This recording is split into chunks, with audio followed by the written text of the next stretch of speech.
Hello, what is up guys? Welcome back to Bliss Wizard 94. And today I just simply want to talk about the three most difficult things that I had to deal with when I was on my journey to becoming a national master. I think these three things are the most influential and NHS players, ambition. If someone's trying to achieve this goal, whatever national federation it may be, in terms of qualifications. I can't really speak a lot, for Canada, the UK, or any other place in the world that may offer the national master title. But at least in the US, these are my um, three different, things that I had to deal with. And these things, honestly, they kept bothering me, they kept annoying me over time. I felt quite flustered a lot, simply just frustrated on how I couldn't really achieve. It was a bit of an inconsistency. I kept going up and down, and I hit like a plateau where I wasn't really sure if I could improve or not. And these might not be the same for everyone, but for me, these things, maybe some of you might find it relatable, and some of you, this video is probably not going to say anything or say something anything meaningful to you that you might find interesting. But again, these are just my three things. Maybe again, you might find it great, or you just might not get anything from it. So, sorry. Let me drink of water.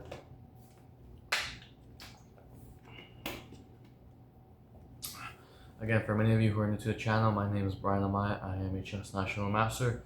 And for those of you who have been watching my channel, in the last two videos, I did cover a update on 2025, how my life's been going, how chess has been, what goals do I have, and I also covered another video how I was scammed by two chess players and taken advantage of when I was an untitled player, when I was still on my journey to becoming an NM. And you guys should look in those videos if you want to. They're just really nice stories and just updates.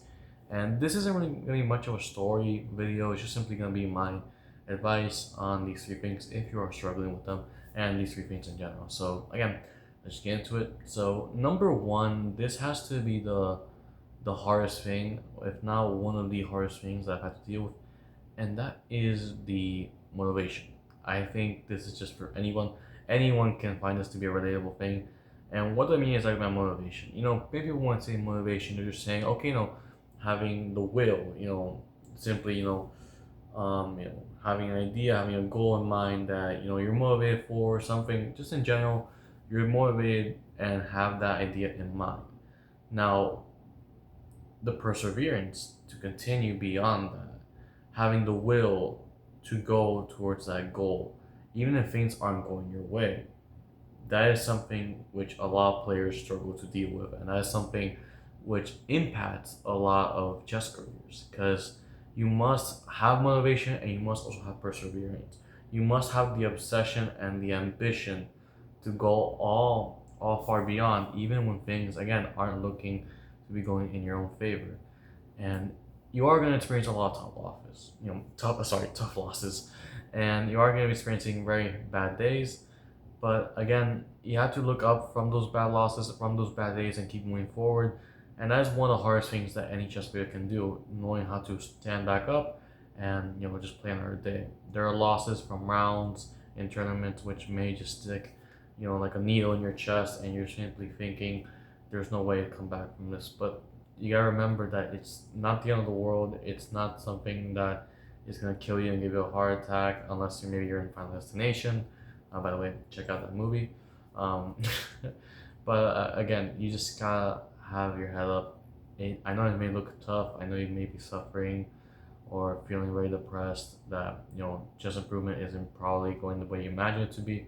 But you always gotta realize that there are better days ahead, and if you are lucky, if you keep playing well, you will find another day where it might go your way, and you probably feel really happy at the end of the day. So I think that was very hard, and multiple times I did reference this in my other videos. I had lots of difficult moments because I was struggling. I was considering playing chess for the obvious reason that I was scammed twice. I was having a lot of tournaments where I kept going like a pinball machine, as my progress was just kind of stagnant, and it was going up, but then it just kept going back down. It was kind of all over the place. And for that reason, I realized, it's very hard to maintain your motivation. It's very hard to persevere. I had to persevere a lot more with my motivation because I did have the ambition, I did have the motivation, but most importantly, again, I had a lot more perseverance than motivation. And I think that's ultimately a long lasting impact, which got me, to my NM title as I simply persisted against all odds. And that is a really good characteristic to have. It doesn't mean you're being like super optimistic, but rather you're pushing against everything despite you knowing that you're probably not having the best day. And again, that's a very important trait to have.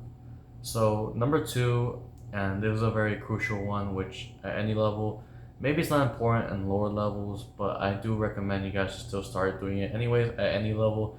I recommend anybody just looking at this as this is becoming more influential by the day.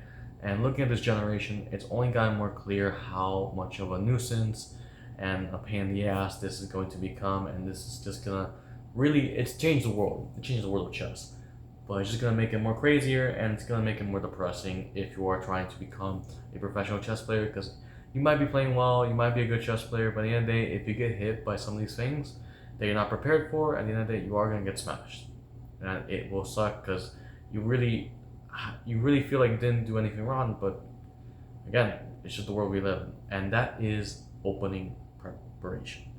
It is opening preparation. It is engine prep. It is looking at engines, how they approach openings, how they, evaluate opening positions. Giving up pawns, the move orders in certain openings, the dynamics, the pawn structure, everything that has to do with openings and opening theory. That is that's the ultimate pain in the ass right there. It is such an annoyance for any level. And there are some non-theoretical weapons that you maybe can use. I myself have used a lot of non-theoretical weapons such as Hikaru's, B3 or Champowski's or just lots of random stuff.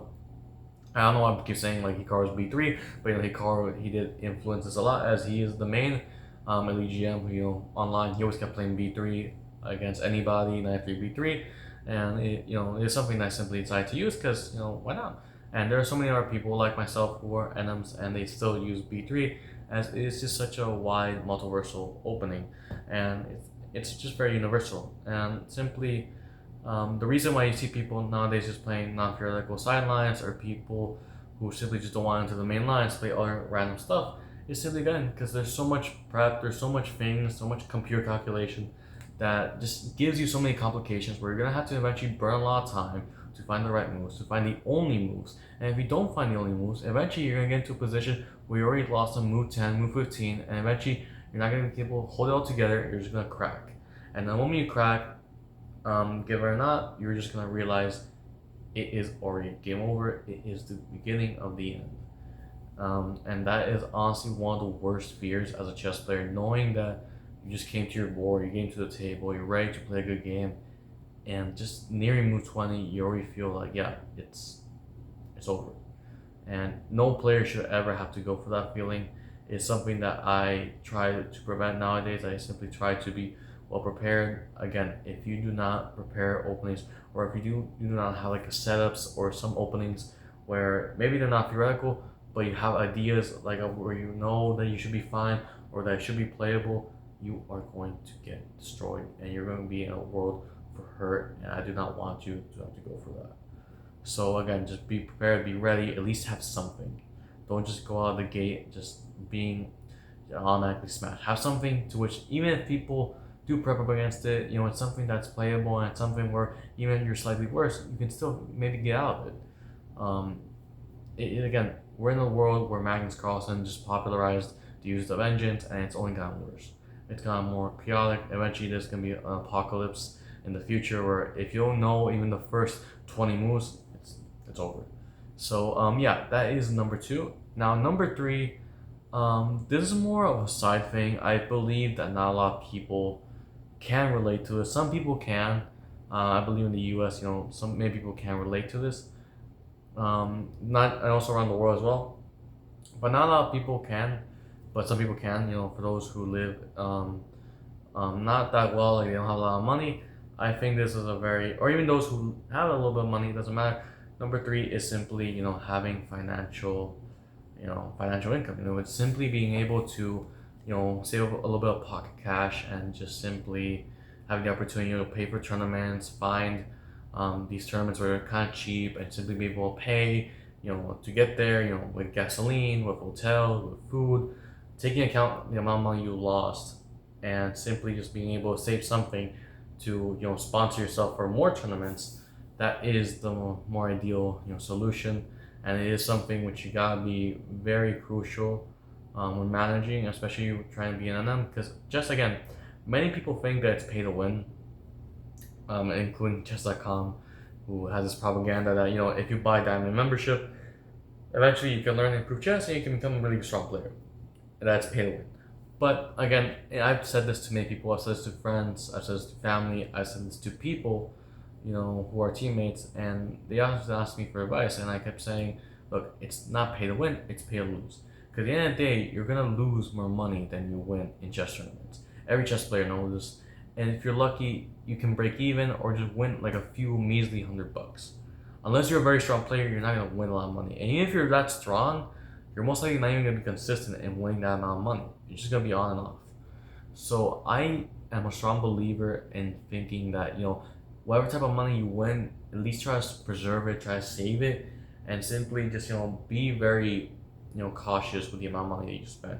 If you're trying to go to as many tournaments as you need, as again, the exposure is a very crucial impact. You must have the exposure. If you don't have the exposure, the opportunity to play strong players, you will fall back, and it will be a very hasty, long distance improvement, which is something that you shouldn't really have to go through. I think if you're able to get the opportunity at each hand just to play against anybody every week, every month, your improvement will keep going great. But if you don't have the money, if you don't have the opportunities or the connections, your improvement will kind of be a little bit stagnant. It will just be all over the place, and it will eventually fall into a really bad decline, which again, I don't want you to have to go through. So that is number 3. Not much things I cannot really add. Again, this thing, not a lot of people have money issues or financial issues.